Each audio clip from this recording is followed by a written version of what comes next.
Eagle Mobile Sill Festival of Discount Sale. Smartphone வாங்கினால் LED TV free. Eagle Mobile Chennai முழுவதும். அனைவருக்கும் வணக்கம்.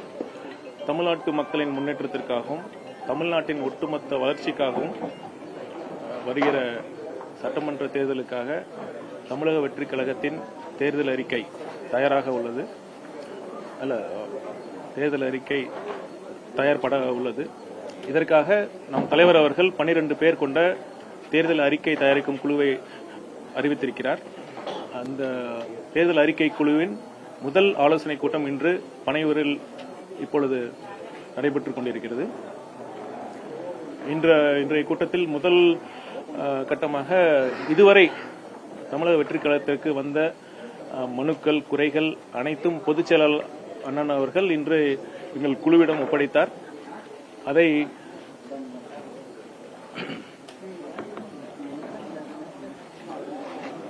குழுவினர் நாங்கள் அதை தீர படித்து அதற்கான தீர்வுகளை நாங்கள் அறியவிருக்கிறோம்.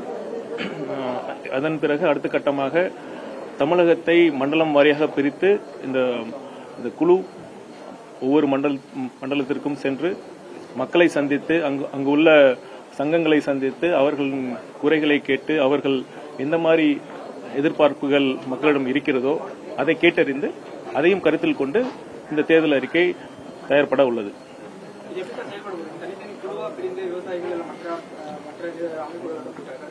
ஆமா, மண்டலம் வாரியாகவும் போவோம். அப்புறம் குழு இருக்கு, சங்கம் இருக்கு, விவசாயிகள் சங்கம், மீனவர்கள் சங்கம், அரசு ஊழியர்கள் சங்கம், ஓட்டுநர்கள் சங்கம், அந்த மாதிரி யார் இருக்காங்களோ அனைத்து சங்கங்களிடம் நாங்கள் கருத்து கேட்டு அவர்களுடைய குறைகள் என்னன்னு கேட்டு நாங்கள் தயாரிப்போம்.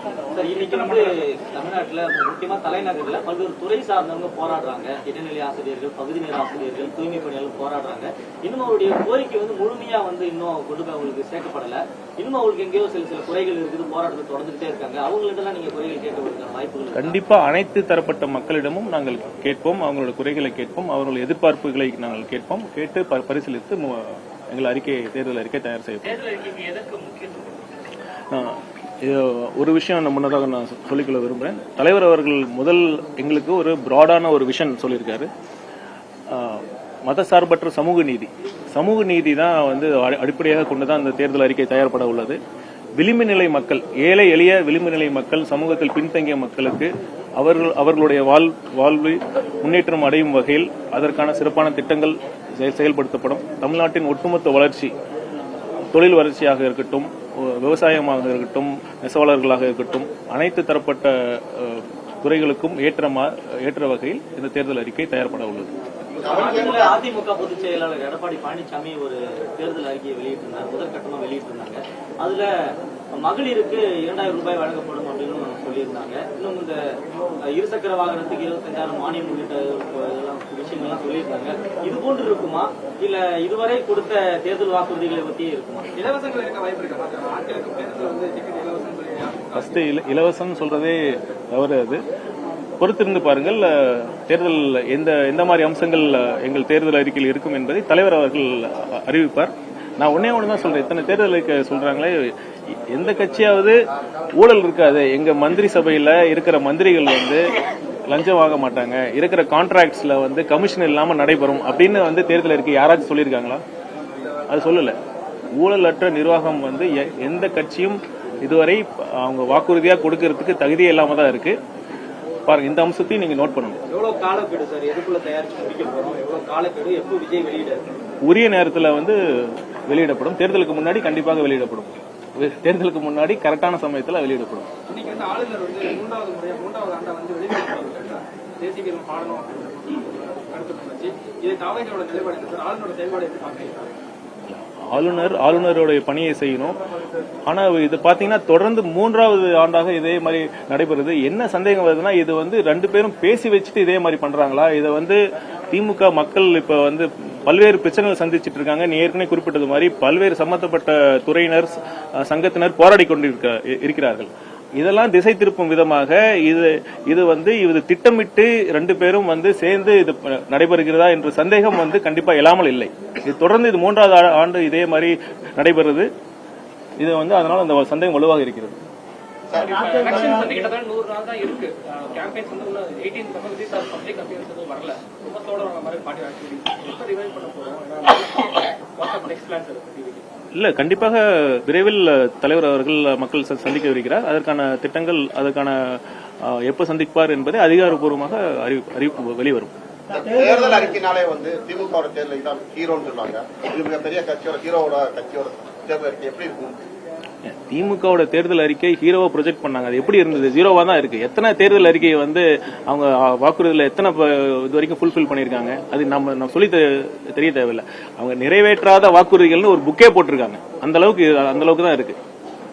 தேர்தல் நிறைவுகளை குழு அமைச்சிருக்கீங்க. தமிழ்நாடு முழுக்க உள்ள பிரச்சனைகளை சேகரிக்க முடியுமா? இல்ல, ஏற்கனவே எங்கள் மாவட்ட செயலாளர்களிடம் இந்த பணியை ஒப்படைக்கப்பட்டு விட்டது. அவங்க ஒன்றிய செயலாளர் வந்து கிளை செயலாளர் வந்து அவங்க வந்து கலெக்ட் பண்ணிட்டு தான் இருக்காங்க. நாங்க அங்க போய் மண்டலம் வாரியா போய் அவங்ககிட்ட இருந்து நாங்க கன்சாலிடேட் பண்ணுவோம், கேட்டு தெரிஞ்சுப்போம். இதை தவிர வந்து ஒரு வெப்சைட், ஆன்லைன்லயும் ஒரு வெப்சைட் வந்து நாங்க தலைவர் அவர்கள் சொல்லியிருக்காரு, வெப்சைட்டும் லான்ச் பண்ண போறோம். அது மூலியமாகவும் பொதுமக்கள் வந்து அவங்களுடைய கோரிக்கைகள், அவங்களோட என்ன எதிர்பார்ப்புகளை வந்து கண்டிப்பா சொல்ல முடியும்.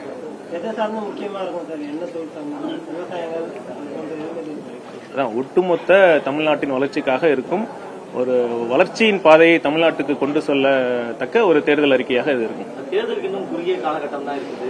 இன்னும் ஒரு மாசத்துக்கு மேலாச்சு தலைவர் களத்துக்கு வந்து. இன்னும் நிறைய இடங்களுக்கு போக வேண்டியது இருக்குது, நிறைய மக்கள் சந்திக்க வேண்டியது இருக்குது. அதுக்கிடையில இந்த சென்சார் போர்டு பிரச்சனை, சிபிஐ இதெல்லாம் இருக்குது. இதெல்லாம் உங்களை முடக்கிறதுக்கான வேலையா பாக்குறீங்களா, இல்ல எப்படி இதை தாவேக எடுத்துக்குது? ஜனநாயக இஷ்யூ வந்து இப்ப இன்னைக்கு கூட ஹைகோர்ட்ல ஹியரிங் நடந்துட்டு இருக்கு, சப்ஜுடிஸா இருக்கு. சோ அதை பத்தி நான் இப்ப பேசுறது.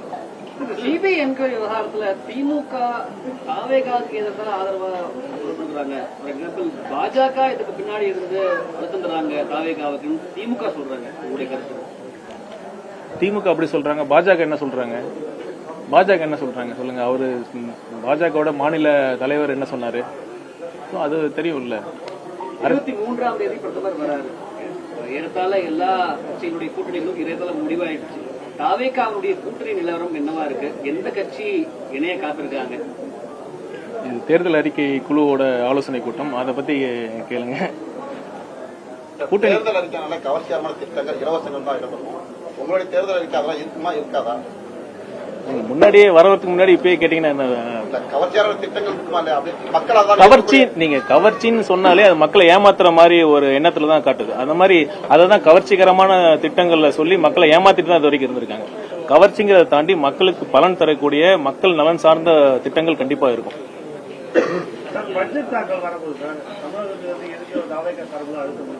இதுங்க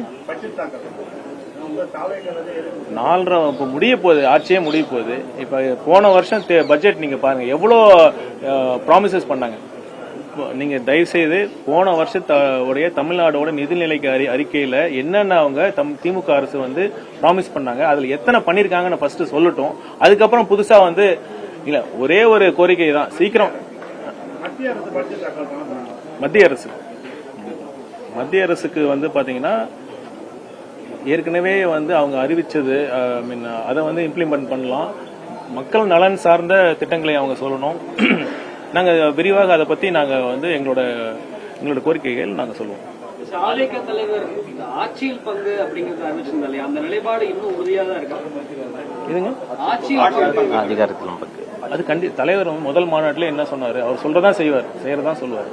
சரி, பல்வேறு விலையில்லா திட்டங்கள் அப்படின்றது கடந்த காலங்களில் திமுக கட்சி சார்பில் பல்வேறு திட்டங்களை வந்து மாணவர்களுக்கும் அடிப்படை மக்களுக்கு சென்று சேர்ந்திருக்கு. எல்லாத்தையுமே வந்து வெறும் கவர்ச்சியான திட்டங்கள் அப்படின்னு ஒதுக்கி வச்சிட முடியாது. அடிப்படை தேவைகள் விளிம்பனில் இருக்கக்கூடிய மக்களுக்கு வந்து கொடுக்கக்கூடிய விலையில்லா மடிக்கணினி ஆகட்டும், சைக்கிள் ஆகட்டும், எல்லாமே அவங்களுடைய வாழ்க்கை தரத்தை மேம்படுத்திருக்கு. இதெல்லாம் அத்தியாவசியமா இருக்கு. இந்த மாதிரி விஷயங்கள் இருக்குமா? கண்டிப்பாக. நான் என்ன சொல்றேன்னா, நீங்க பொறுத்திருந்து பாருங்க. கண்டிப்பா வந்து சமூக நீதியை காக்கின்ற ஒரு தேர்தல் அறிக்கையா இருக்கும் அது.